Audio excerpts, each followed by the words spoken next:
Yeah. Sometimes I get so mad, there's no controlling me. My thoughts get so bad, I'm like, I might grab a bat, I don't know. My wrath, my blood boils over like, oh God, here goes. I lost all feeling from my head to my toes. You said some shit that I can't let go, so just stay tuned for the rest of the show. So have you ever felt betrayed? Switches how you see things, realize something needs change. Cause I know you got me fucked up, let me show you what's up. Cause enough is enough. I'll take a face full of pavement. ኢትዮጵያ የቲያትር ታሪክ ሆነ በኢትዮጵያ የሲኒማ ታሪክ ላይ ሞደርን የሆነ ቲያትር ቤት ለመጀመሪያ ጊዜ የተሰራው አሁን ነው። ከላይት ጀምሮ፣ ከመድረክ ጀምሮ፣ ከሳውንድ ጀምሮ፣ ከመቀመጫው ጀምሮ በጣም ልዩ ነው። ሲኒማ ቤቱም እንደዛው ሲመረቅ እንዳየነው በጣም ልዩ ነው። እንደ ልክ ያው እኛም ወደ ሆሊውድ እየተንደረደርን ነው ማለት ይቻላልና ይሄ ደግሞ ለኪነ ጥበብ ባለሙያው እጅግ በጣም ጥሩ ነው። ምክንያቱም ሁሉም የቲያትር ቤቱን ባለሙያዎች የውጭውን ባለሙያዎች ለመስራት ያለው ተነሳሽነት ከፍተኛ ነው።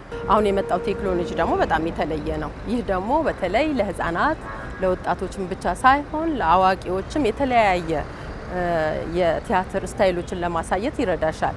ዘመኑን የዋጀ ቴክኖሎጂን መጠቀም ከፍተኛ የሆነ የውድድርም በዩ የተሰጦ ማሳደጊያም የተለያየ ነገሮች ድርሻ ነው። ስለዚህ እነዚህ አዳዲስ ቴክኖሎጂዎች መኖራቸው ወደ ኋላ ስንሄድ ደግሞ ያሉትን አፕዴት ማድረግ ለብዙ ነገር ለስራ አመቺ ይሆናሉ ማለት ነው። ያሉት እንደ ቅርስ ይጠበቃሉ፣ ባለው ዘመኑን ግን ዋጅተው ደግሞ አፕዴት ይደረጋሉ ማለት ነው። እንደዚህ አይነት እንቅስቃሴና እድገቶች ለኪነ ጥበቡ ትልቅ ድርሻ አላቸውና በጣም እንደ ባለሙያም በጣም ደስተኛ ነኝ። የማቅረቢያ ቦታ ውስንነት ነበረ። በፊት በወረፋ ምናምን ነበረ የሚቀርበውና አሁን ላይ ግን ብዙ አማራጮች አሉ። እነዚህ አማራጮች አዳዲስ መሰራታቸው ደረጃቸውን የጠበቁ መሰራታቸው ለኪነ ጥበብ ባለሙያው ኪነ ጥበብም ለሚወድ ሰው እንዲሁም የአርቱን ኢኮኖሚ ከመደገፍ አኳያ ትልቅ ሚና አላቸው እና በጣም ከፍተኛ ሚና ያላቸው ነውና ከተማው አንድ የአፍሪካ መዲና የሚባል ከተማ ላይ እንደዚህ አይነት የኪነ ጥበብ አማራጮች መዘርጋታቸው ከዚህ በኋላ ለሚዘጋጁ ዓለም አቀፍ የኪነ ጥበብ ፌስቲቫሎች ሊሆኑ ይችላሉ ስራዎች አንዳንድ ዲስቲኔሽኖች ናቸውና ምንም ነገር ቢደረግ በኩል ሰዓት ሁሉም ቦታ ፐርፎርም ማድረግ ይቻላል እና ይሄ ትልቅ አድቫንቴጅ እና ትልቅ ሰፋ ያለ ምቾትንና እንዲሁም አማራጮችን የፈጠረ ነገር ነውና በጣም ቆንጆ ነገር ነው። የህፃናት ቲያትሩን መጀመር ይችላል። በህፃናት ቲያትር ውስጥ ያየነው ትልቅ ግንባታ በጣም አስደናቂ ነው። ለተመልካች ብቻ ሳይሆን ለኛም ለተዋናዮቹም ለድርሰትም ለዝግጅትም እጅግ በሚመች መልኩ በአማረ ሁኔታ እጅግ በዘመነ መልኩ የተገነባ ነውና መጀመሪያ በጣም ደስ እንዳለኝ መግለጽ ፈልጋለሁ።